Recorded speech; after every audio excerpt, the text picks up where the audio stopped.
Kumusta po kayong lahat? Celebrity Chika Time po muna tayo at may inihanda po kong chika para sa inyo. Tara po't magchika na po tayo. Myriad Corporation ng Asia's multimedia star na si Alden Richards, kapartner industry ng Manila International Film Festival. Yes mga celebrity chika time, yan po ang ichichika ko sa inyo na lubos rin pong usap-usapan sa social media at laman ng mga balita na itong si Alden nga po raw ay isa sa kasosyo ng Manila International Film Festival. Bago po tayo dumako riyan, nais ko po munang batiin mga timbahay, team abroad at mga seniors natin dyan. Shout out po sa inyong lahat at happy blessed Sunday po.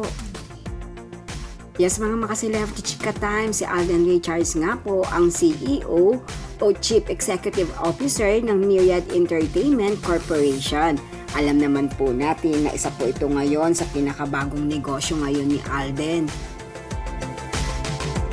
Ang Myriad Corporation nga po ay kinikater din po ang e-sports at maging pati na rin po ang paggawa ng mga pelikula at concert.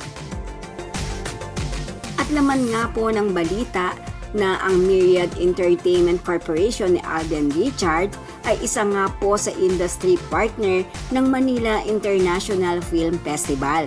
Kaya naman po pala maging si Alden ay kasama na lumipad ng USA ay dahil na nga rin po dito.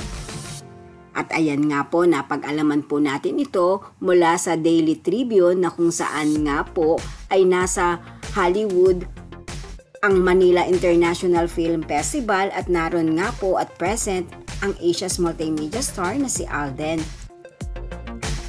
As we all know, kabago-bago pa nga lamang po ng negosyo na ito ni Alden, ang Myriad Corporation, ay marami na po itong achievement at natulungan.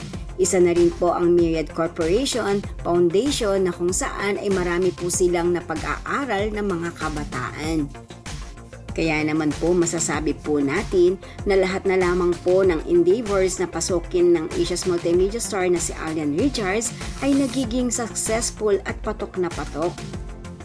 Yan po ang aking chika days for today. Salamat po sa inyong panunood. Huwag po kalimutang mag-subscribe. Pwede po mag-comment sa ibaba.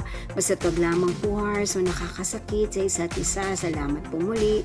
Spread love, not hate.